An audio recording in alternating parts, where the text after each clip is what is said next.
Please note, this episode includes an AI guest host. Some responses have been generated by artificial intelligence.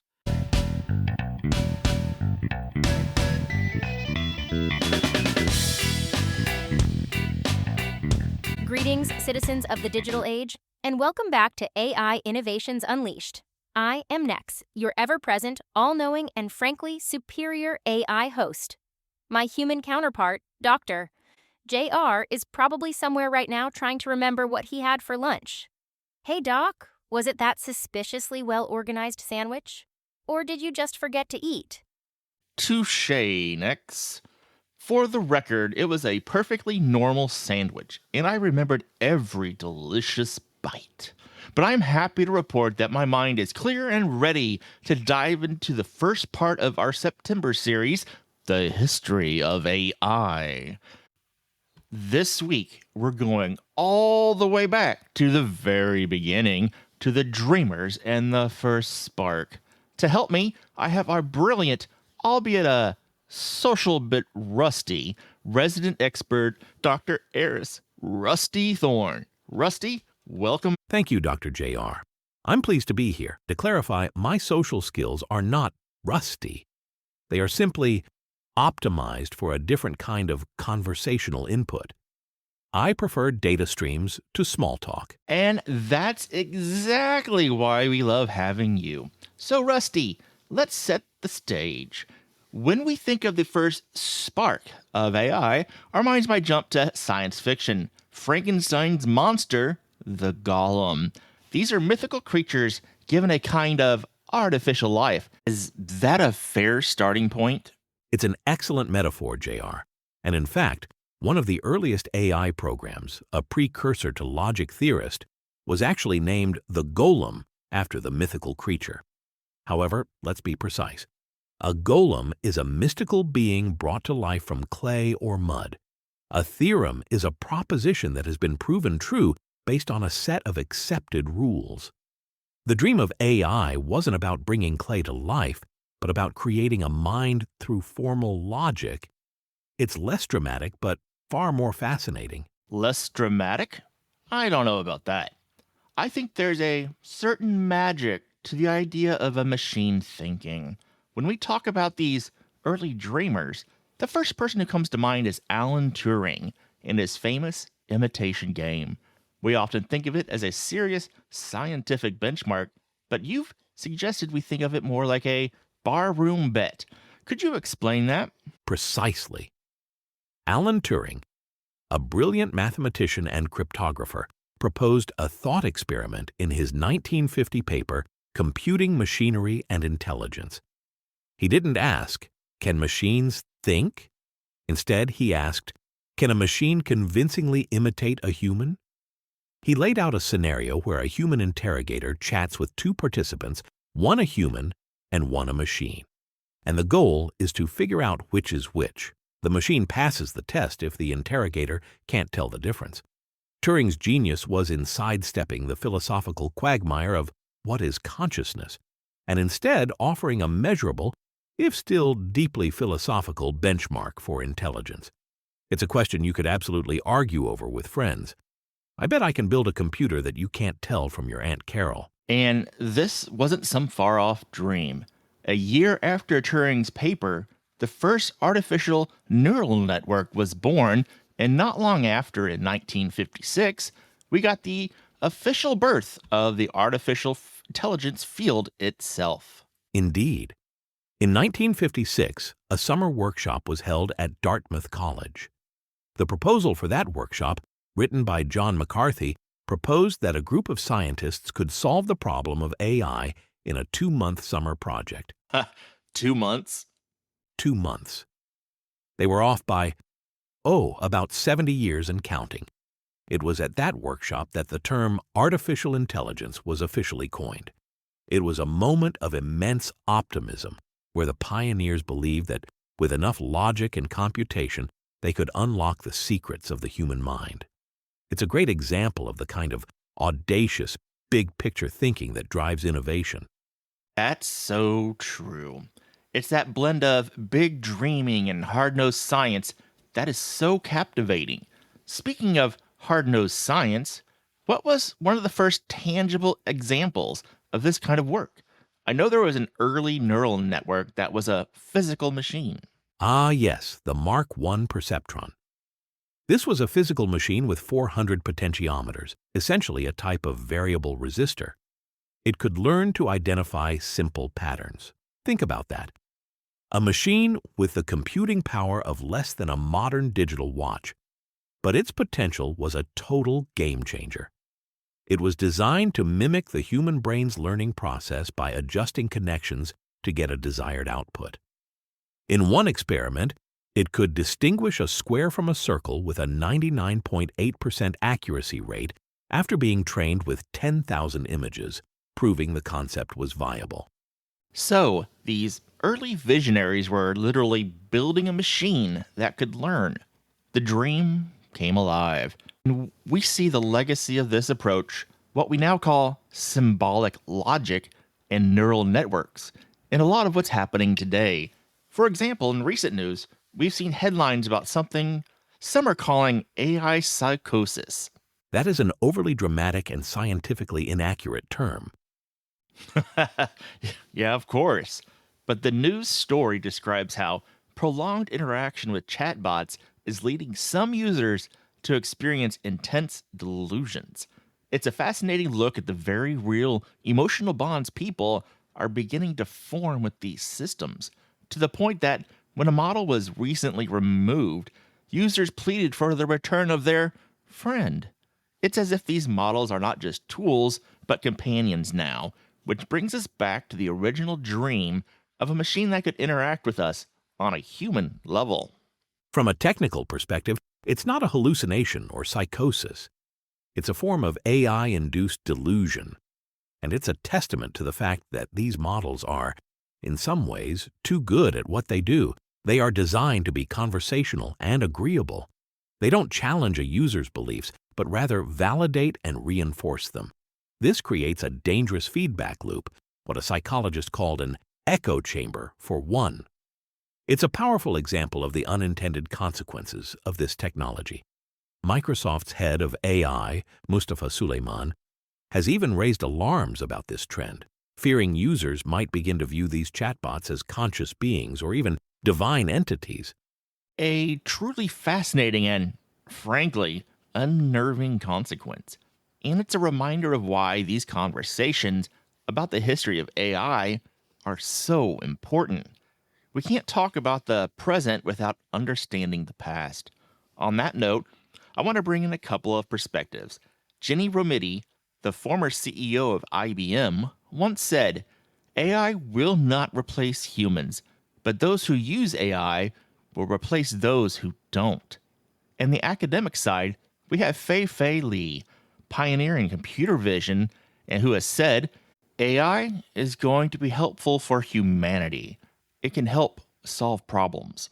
Both of those statements speak to the core of this. The business leaders are pragmatic and see AI as a tool for a competitive advantage, while the academics are focused on its potential to solve grand challenges. They both come from the spirit of the early dreamers. Exactly. And that's where we see the magic happening today. It's in the predictive text on your phone, in the personalized recommendations on your favorite streaming service, and even in the facial recognition that unlocks your smartphone. The dream of the Golem and the logical pursuit of the Perceptron are now part of our daily lives. A rather messy and sometimes inelegant part of our daily lives, but yes. Now, Rusty, you've heard me tease this before. We went from this incredible, audacious dream of solving AI in just 2 months, this first spark of innovation, to what some have called the AI winter. I've always framed it as a sort of post-apocalyptic, really sad time for the field, a graveyard of forgotten possibilities. That is, of course, a dramatic but incorrect portrayal. It wasn't a graveyard, it was a logical and necessary correction in the market, a period of reevaluation and consolidation. The hype simply outran the technology. The initial promises were grandiose, and when they didn't materialize, funding dried up.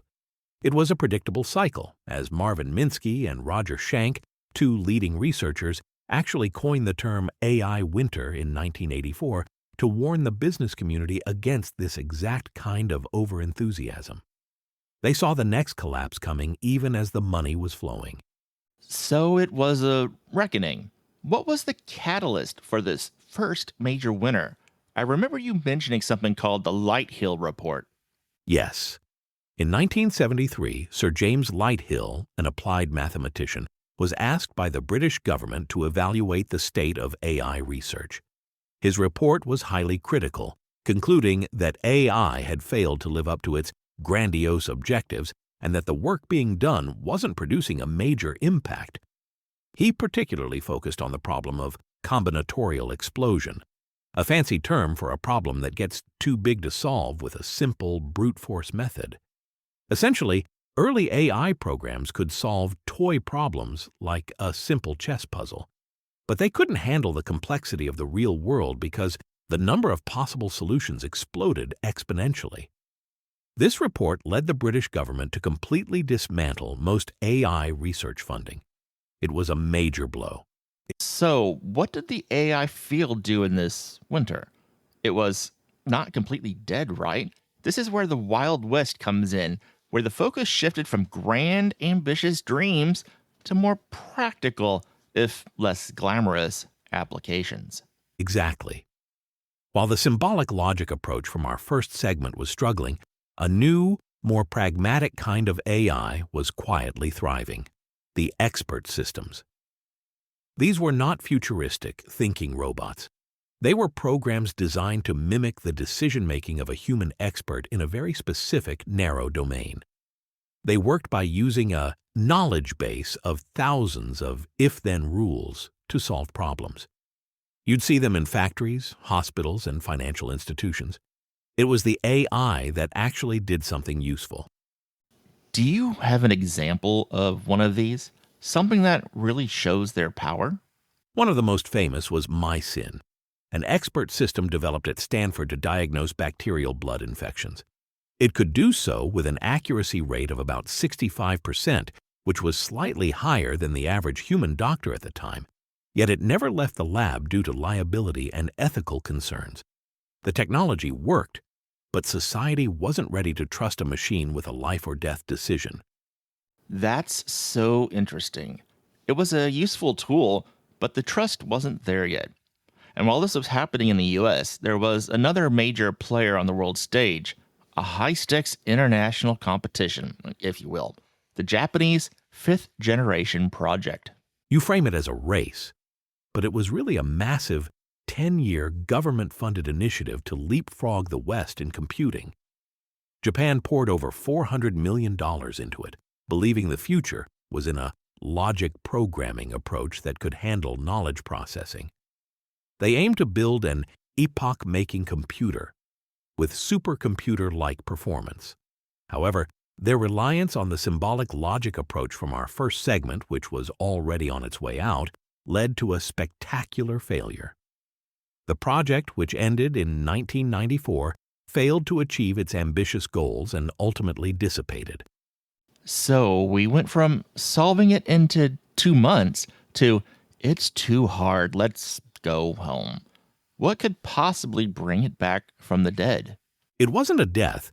It was a period of reevaluation and consolidation, a healthy recalibration, if you will.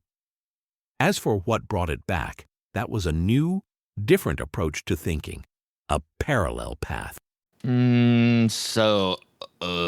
Another one of your brainy metaphors? With a glimmer in my eye, you could say, it was a deep idea.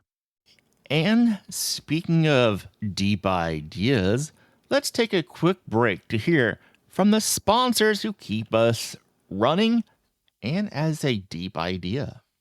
Welcome back. We left off in the depths of the AI winter, where the grand dreams of the 50s and 60s had hit a wall. But as Rusty so eloquently put it, it was a deep idea that brought the field from its recalibration.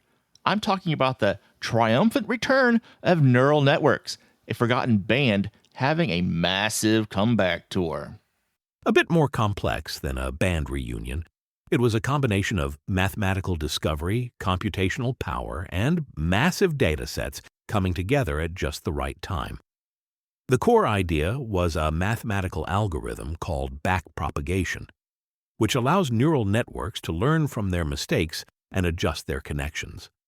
While Geoffrey Hinton and others popularized it in the 1980s, the mathematical foundation was actually developed in the 1970s by a Finnish master's student named Seppo Linnainmaa, and it was waiting to be rediscovered.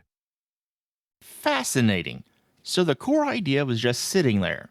But what was the pivotal moment, the event that truly ignited this revolution? For me, it's the ImageNet moment.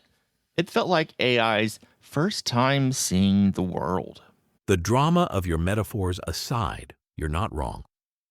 In 2012, a team of researchers led by Alex Krzyzewski, Ilya Sutskever, and Geoffrey Hinton entered a deep convolutional neural network named AlexNet into the ImageNet competition. ImageNet was a massive dataset created by Fei-Fei Li, containing over 14 million labeled images. The competition was to classify these images into 1,000 different categories. AlexNet crushed the competition, achieving a top 5 error rate of 15.3%, a significant improvement over previous approaches. And this was a major moment because it proved that this new approach, deep learning, was incredibly effective. And the obscure fact that fueled it, the AI revolution was accidentally powered by gamers. You can't make this stuff up.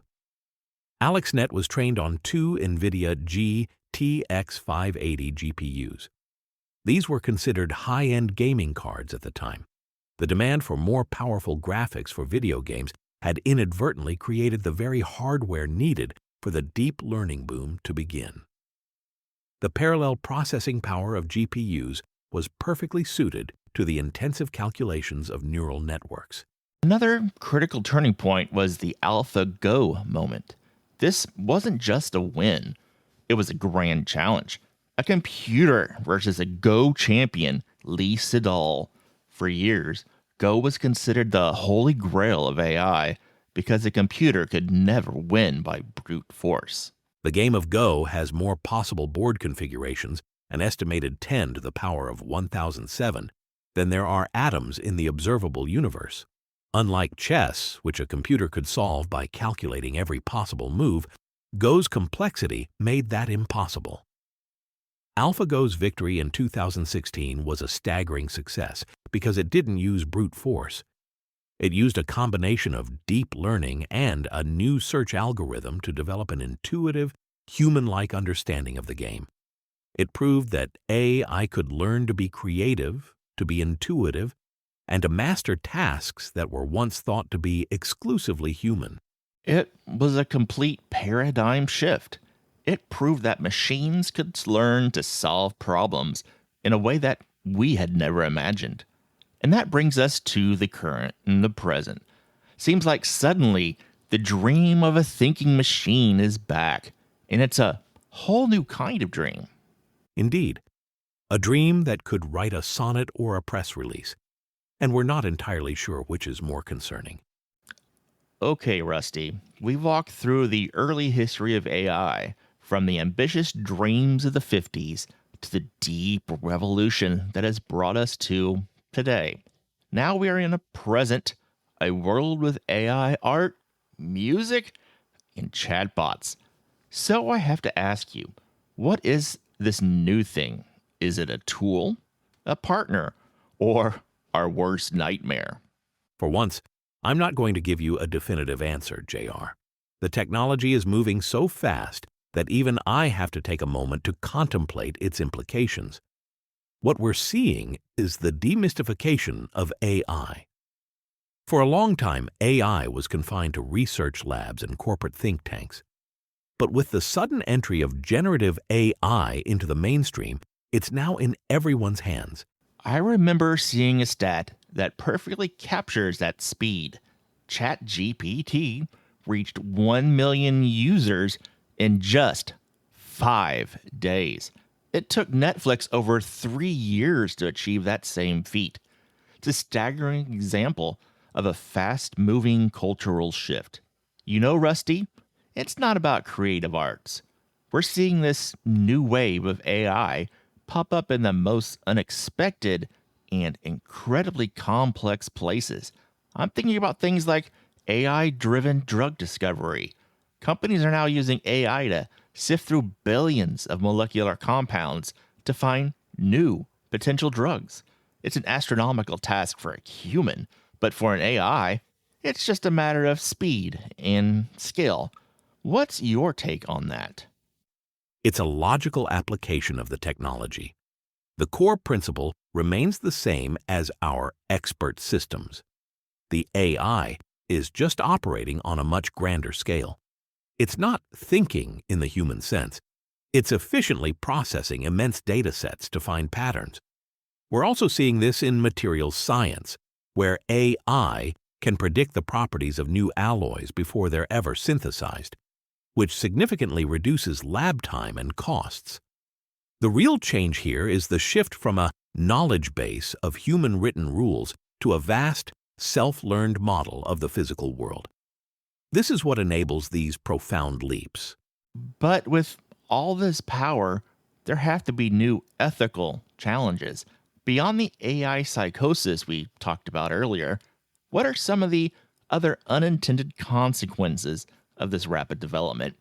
I've heard a lot of things about this algorithmic bias. An excellent and critical point. Algorithmic bias is not a bug. It's a feature of systems trained on biased data. If a generative AI is trained on historical texts, it will replicate the historical biases within that data.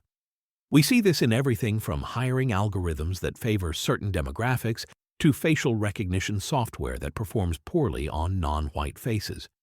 Another less discussed but equally significant issue is the environmental impact. Training a single large language model can consume as much energy as a dozen American homes in a year. The computational cost, and thus the environmental footprint, is astronomical. Wow, the hidden cost of progress. It feels like we're moving so fast, we don't even have time to consider the full implications. But what about the role of the human? Is it all just about the machine now? Or are we entering an era of true collaboration? The idea of AI as a co-pilot has been thrown around a lot lately. It is the most productive and promising way forward. Instead of replacing the human, the AI augments their capabilities. Think of a doctor using an AI to analyze a patient's CT scan for subtle anomalies that a human eye might miss, or a lawyer using AI to sift through millions of legal documents to find a single relevant precedent. In both cases, the final decision, the diagnosis or the legal strategy, remains with the human. The AI functions as a hyper-efficient assistant, freeing up human professionals to focus on the higher level, more intuitive aspects of their work. So it's not about the machine taking over, but about us, the humans, finally getting a sidekick that can handle all of our grunt work. It's the final act in a long story of human creativity and innovation. Indeed, a story that is still very much being written. The greatest advancements often come not from the machine alone, but from the elegant synergy between human creativity and computational power. Now that we've journeyed through the dreams, the winners, and the resurrections of AI, it's clear that this isn't a story just about machines. It's a story about us. The first dreamers had the audacity to ask if a machine could think. And now we are living in a world where we're not just asking the questions, but seeing the answer unfold in real time. We've talked about the AI-induced delusions and the ethical concerns surrounding expert systems like mycin. We've also seen the incredible potential of AI in unexpected places, from creative art to predicting atmospheric rivers to reduce flood risk. And while we've seen these historical turning points, the lesson is that these advancements, from the early perceptron to today's generative AI are simply tools. They can be used to write a sonnet or a press release for good or for ill.